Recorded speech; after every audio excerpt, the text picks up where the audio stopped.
while doing a WWE live event overseas, WWE champion Seth Rollins. I've seen the video footage. I've seen the still images. Oh, it is disgusting to watch. He basically was like going for some type of, I guess, a power bomb to Kane, as that's the person he was facing. Looks like Kane was on top of the top rope. Seth Rollins came up from under him, grabbed him by the hips, looked like he was getting ready to powerbomb him, and his right leg just gave out, and we learned that Seth Rollins tore his ACL. He tore like three different. He tore his ACL, his MCL, and his meniscus. So I mean, that's basically the whole knee area. Yeah, you pretty much have blown out your knee at that point. Yeah, and the way it's looking right now, this man is going to be out for at least 6 to 9 months. Now, you hear that type of injury and you've been a long time WWE fan, you can't help but think about the injury that Triple H has sustained back in the day. And he was gone for like about almost a year. And you're like, oh yeah, this guy's gonna be, he's gonna be out for a long time. And Tammy, I didn't really realize this until actually, and I gotta give a shout out, because I was actually interacting with him a decent amount of times Monday night. Don Tony of the Don Tony Kevin Castle show. Not only did I interact with him, but I actually had listened to a little bit of his show the other night, and I didn't realize just how hard Seth Rollins has been at it. Very scary statistic right here. I can't take all the credit for this because I didn't research this, but I mean, we have to stress this. You know, Seth Rollins made his WWE debut November 19th, 2012. And to date, the man has pretty much, there was probably maybe only one other time that I can think of, aside from what went down this Monday with his absence. There was probably one, I'm willing to say maybe two. So I'm going to give him 3 max since his debut in 2012 that he was not on an episode of Raw. Combine that, pretty significant. Combine that with all the house shows he does. That's pretty significant. And 9 times out of 10... Well, hold that thought. There's a point I'm making. Oh, okay. Looking back, this was kind of bound to happen. Right. And what I was getting ready to say was that repeated stress on your ligaments and your joints and your body parts, you know, with all the repeated daily strain, 9 times out of 10, like you just said, it was not in the cards per se, but you know, one wrong move, and whether it's a twist or not, that's very possible that could absolutely happen. And, you know, considering the way you said the move that he was doing, probably the strain of what he had, you know, having to pick up Kane, you know, basically did what it did. Since 2012. This was bound to happen. That's almost, what, a couple of days of vacation once a year? Yeah. You know as well as I do that anybody that's ever worked a full-time job, they at least get a week of vacation once a year, if not 2. Yeah. So, you and I both know that if you're working that darn hard, there's something about to happen. Yeah. If not physically, mentally, something's going to happen. When you really break this down, folks, he was just basically like 9-10 days shy of pretty much working in the WWE religiously for 3 years. Just imagine going that hard. I can't think of a person that goes that hard at their job and they don't take any breaks. I might be an honorable mention. All right, but what I do involves a lot of brain work, and then with what I'm doing at my second job, it's not really physical. It's more being hands-on with folks.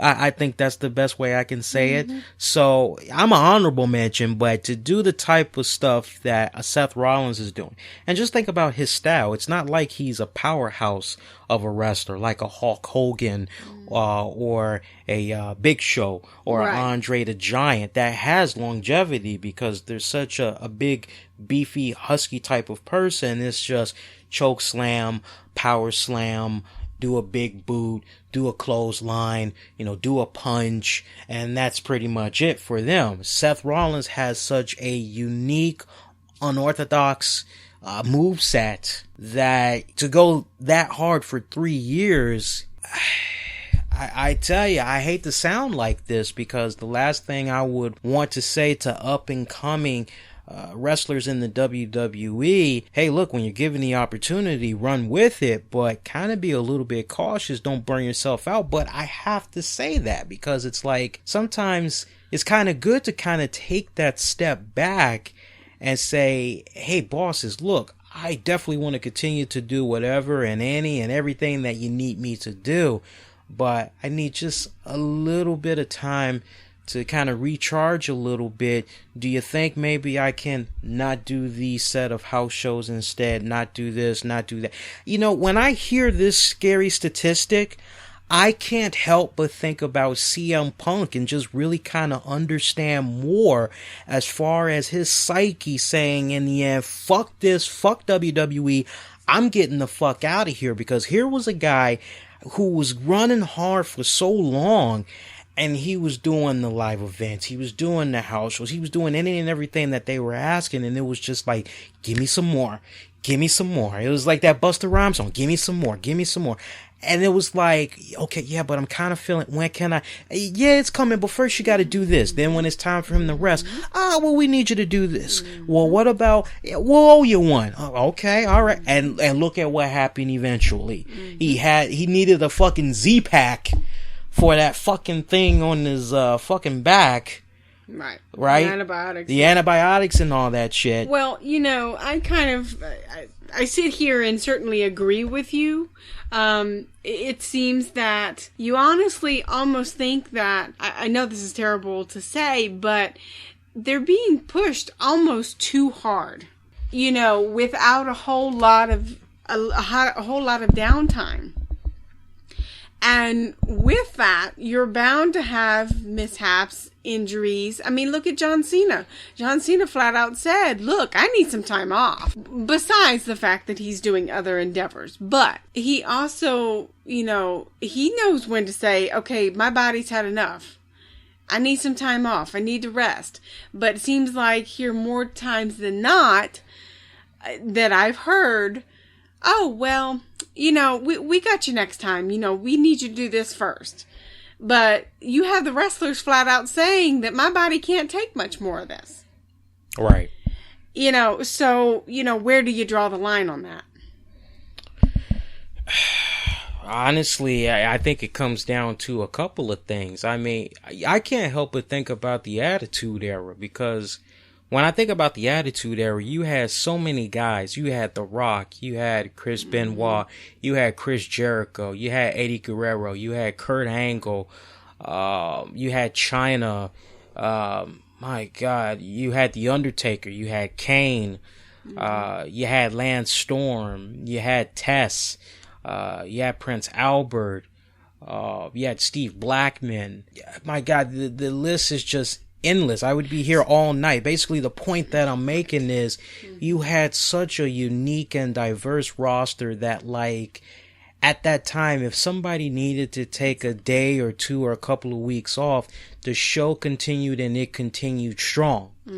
And that's the big difference when I look at the Attitude Era roster and I compare it to today. Today, unfortunately, it's like, well, look, John Cena's away right now, so, and it's like, well, all we got is suck for the next couple of weeks. it's like, well, all we got is Seth Rollins and who else? Well, there's that Roman Reigns guy. Yeah, who else? Dean Ambrose. Oh, yeah, who else? New Day. Put New Day in anything, they make it shine. Yeah, we got New Day. Who else we got? Bray Wyatt. Yeah, we got Bray Wyatt. What about Cesaro?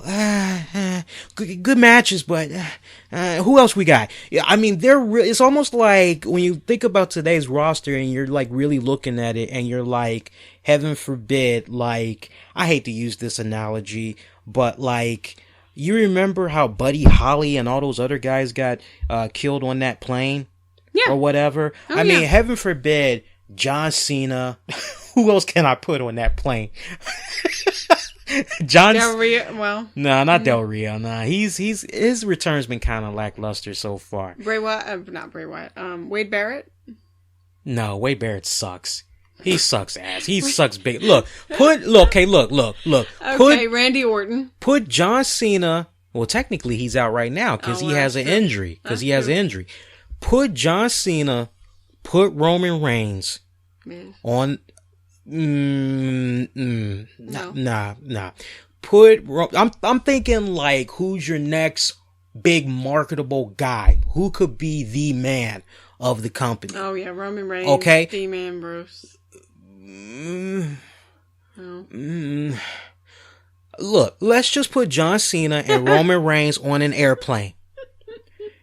The motherfucker crashes, they're dead, and you look at the current WWE roster and you say, who the fuck can be the next man? There isn't anybody, unfortunately, on the roster that you can say, without a doubt, he's the next Roman Reigns. He's the next John Cena. And when I say he's the next, I don't want you guys thinking, so basically you're saying who's going to be a carbon copy. I'm not saying carbon copy. Basically what I'm saying is, who is going to be able to follow in the footsteps of a Steve Austin, of a Undertaker, of a Dwayne The Rock Johnson? Who's going to be able to not only be the WWE champion, but be able to represent the company in such a way that they are a draw? They can be walking down the street and you go, holy shit, that's WWE champion, or that's WWE superstar. And you look at the current roster right now. I want you, what is it, smart marks and whatever those terminologies is. I never like labeling, but I know that's how some things are broken up or whatever between differentiating certain wrestling fans or whatever.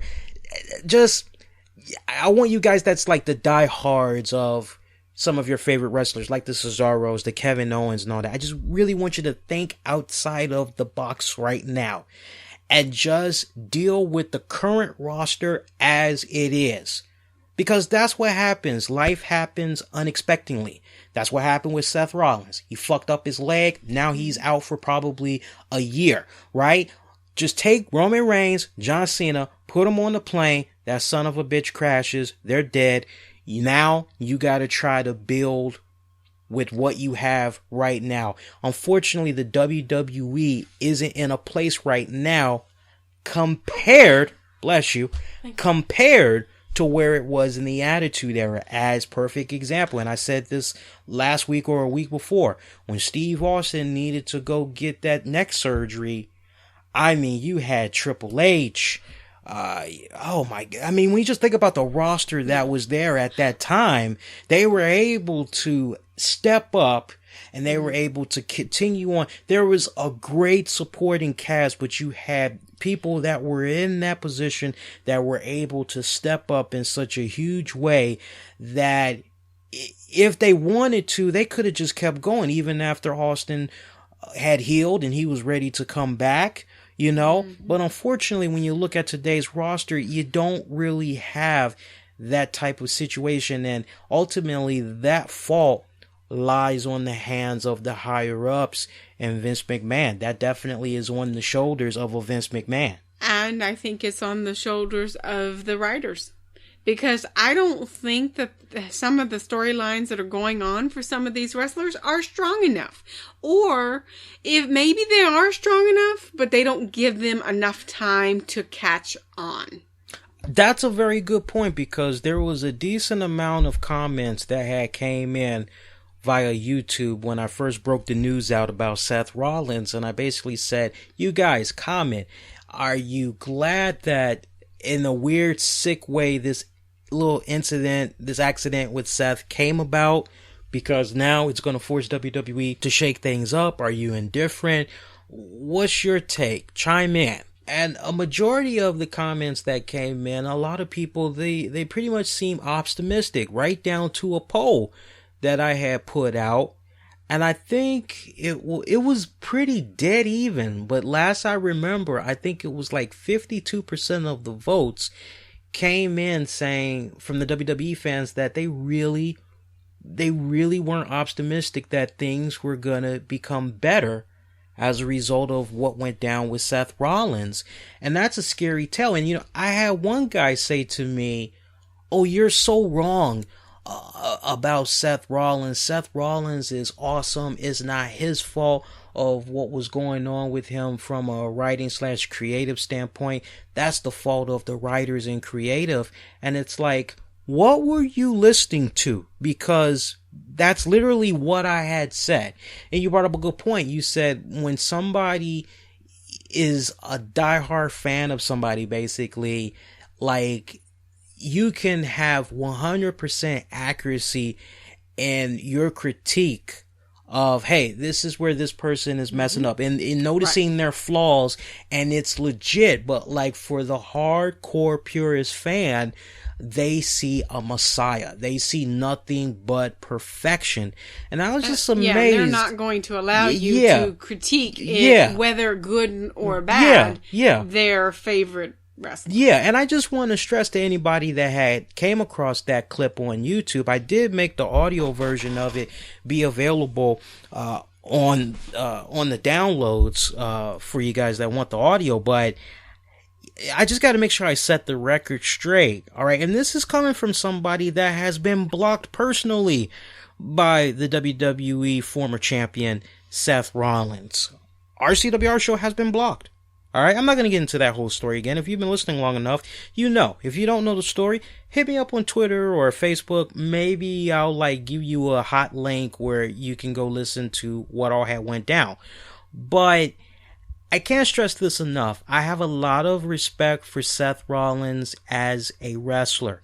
I'm one of the few people that can proudly say, hey, I got a chance to see the tail end of his career on the independents before he came to the WWE. So I know what this young man is really capable of. Okay? And he was doing white hot in the independents, whether he was working as a face or a heel. He was doing a really good job. Well, hang on, because I want to make sure I bring this home. I gotta make sure I'm covering all my X's and O's. All right, so I have a lot of respect and appreciation for this man as an in-ring performer. No doubt about it. He is a great talent. Now, since he has been in the WWE and getting called up to the main roster dating back to November 19th, 2012 to pretty much where he is right now. Granted, the Shield was white hot. I still feel to this day the Shield got broken up way too soon. But at the same time, I understood WWE's position. They said, look, these three guys, they are so fucking over. Just imagine what we could do with these guys possibly if we made them all individuals. So I can understand it. They were probably also thinking, look at the domino effect. If all three of these guys are successful, just breaking off and having a successful singles career, that's even more money that's going to be coming in for the WWE. That's more pay-per-view buy rates. Just a nice little tripling effect, if you will, a dribbling effect, if you will. So I can understand the position of that. But from the time that Seth Rollins broke away from the Shield to where he is right now, I mean, there has been creatively a lot of hot and cold moments. When he became the Authority's man, it's kind of like, oh, okay, so he sold out. Okay, all right, well, this should go kind of well. And then one week, he's a pussy. And then the next week, oh, well, I'll fight you. I'll meet you. I'll match you at your own level. Yeah, I'll fight you one-on-one. I don't need no J&J security. I don't need Stephanie. I don't need Triple H. I don't need Kane. I don't need the Big Show. I can take you out one-on-one.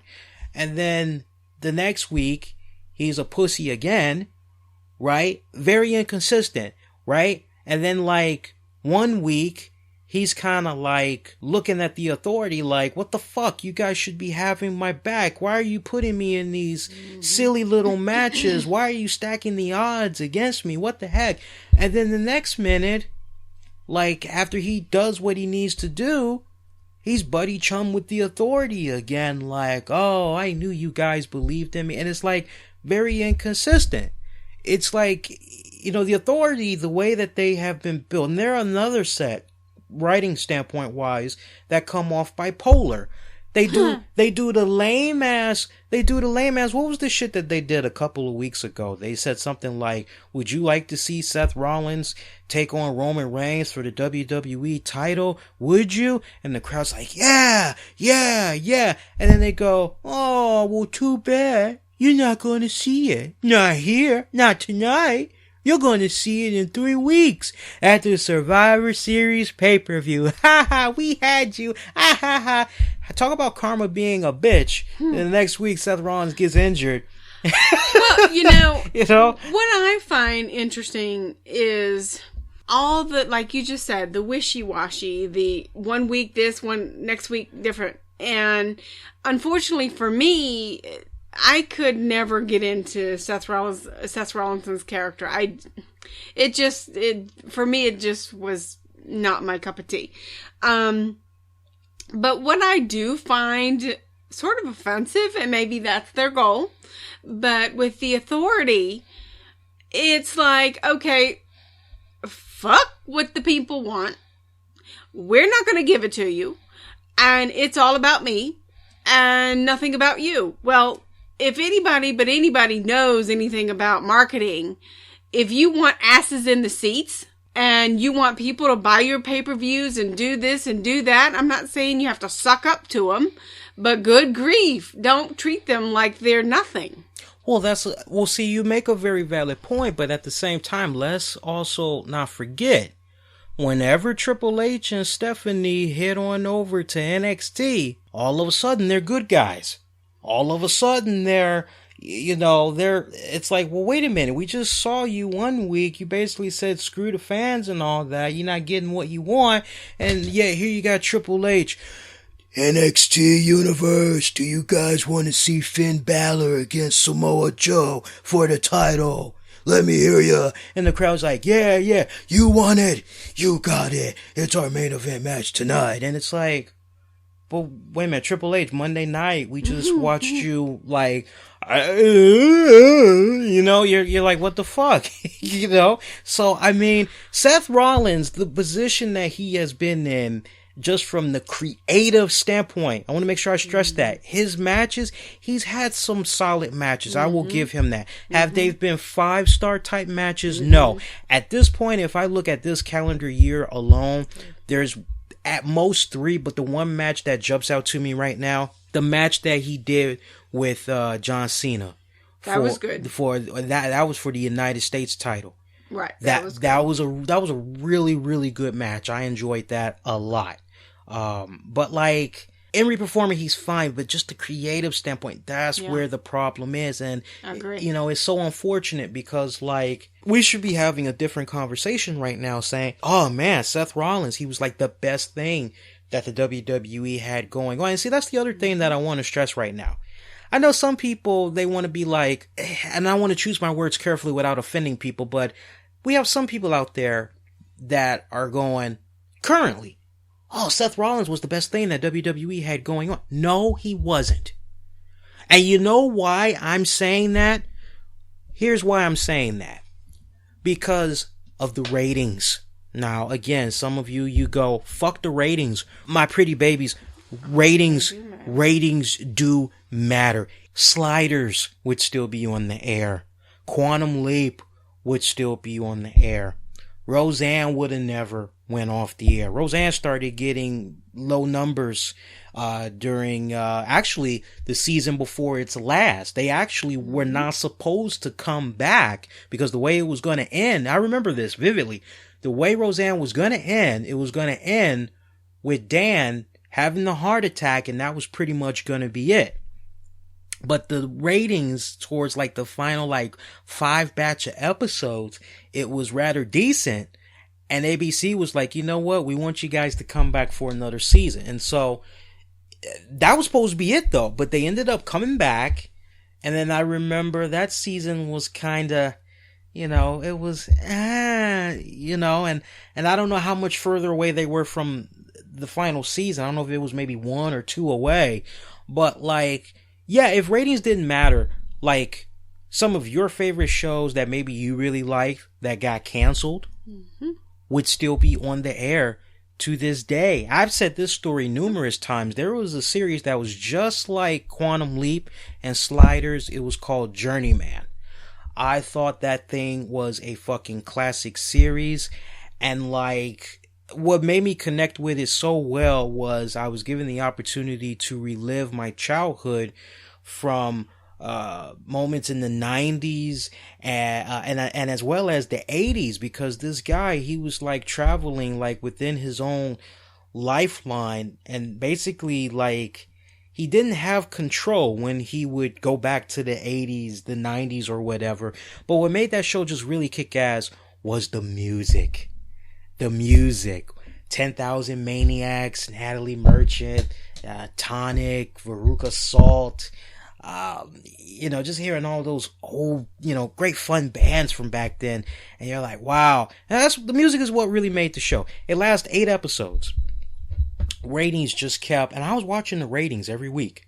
I'm like, oh, if it can just stay, but I kept watching it go low, and then finally NBC, they just said, fuck it, we're not interested in ordering any more episodes. And I was so mad because at that point, Heroes is what was talked about. Everybody was dick sucking on the Heroes. I didn't care about the Heroes. That may piss some people off, but I'm being brutally honest. I watched Heroes. I thought that was the most boringest fucking series I ever saw in my life. I was happy when the shit got canceled. Now the shit is back. It's like, wait, so Heroes can come back, but Journeyman can't come back. Okay, I see how it is, whatever. But you get the point about the whole ratings. And in a majority of, be realistic, when Seth Rollins was the WWE champion, he had his nice share of dominating of segments. Whether he'd be in a backstage segment, being interviewed, or he's in a backstage segment, talking with the Authority, or he's on his way out to the ring. He's cutting a promo in the ring. He's opening Raw. We see him 2 segments later in a backstage segment. We see him a segment or 2 later walking around backstage talking to somebody. We see him 2-3 segments later, he's getting ready to come out, cut another promo. We see him maybe closing the show. The man had so much camera time. When you look at the entire roster, he had so much camera time on the flagship show that to a certain extent, he is at fault for the declining viewership when it comes to those ratings. But at the same time, feel me now, at the same time, that blame also has to be put equally on the shoulders of booking and creative. Now look, if I'm a writer, if I know your strengths, I'm gonna play to those strengths. I'm gonna have you go out there and I'm gonna fucking have you hit a home run every single time you step out there. Because as a writer, I know so much about your character. I've been watching your character leading up to me becoming a writer for this company. As a TV viewer, I have watched your character. Even if I haven't been watching your character for years, if I'm coming in to write for this show and you're one of the characters I'm writing for, what's the number one thing you think is going to happen leading up to me writing for your character? Knowing your strengths and your weaknesses. Doing my research. And doing my research to know the character. Exactly. So once I've done my research and I know, okay, these are your strengths, these are your weaknesses, okay, I have to start thinking like that character. What would that character do if I put that character in this type of a situation? How would they react? How would they respond? And you have to really think outside the box.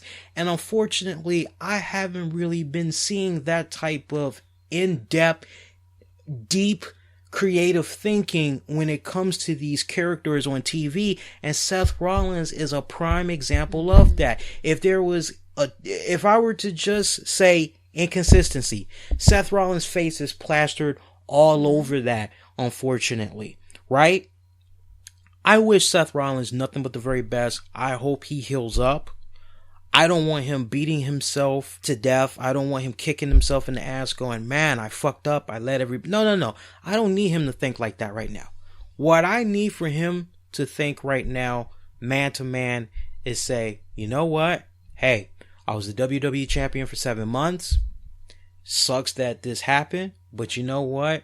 It's all good. I'm going to rehab. I'm going to come back better than ever. I'm going to be stronger than before. And I'm going to do better than what I did this first go round.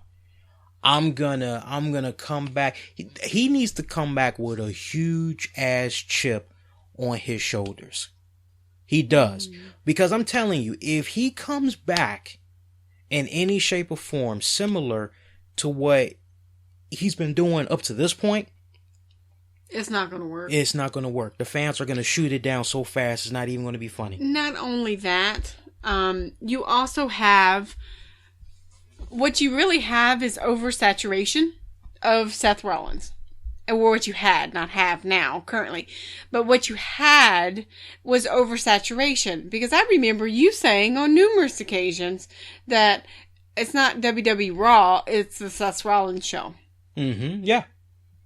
So, because you don't have enough substance besides Seth Rollins, you then oversaturate him to compensate for everything else. Which, and I mean, just as anybody else, you have too much of any one thing, you're going to get tired of it. Right. That is true. That is very true.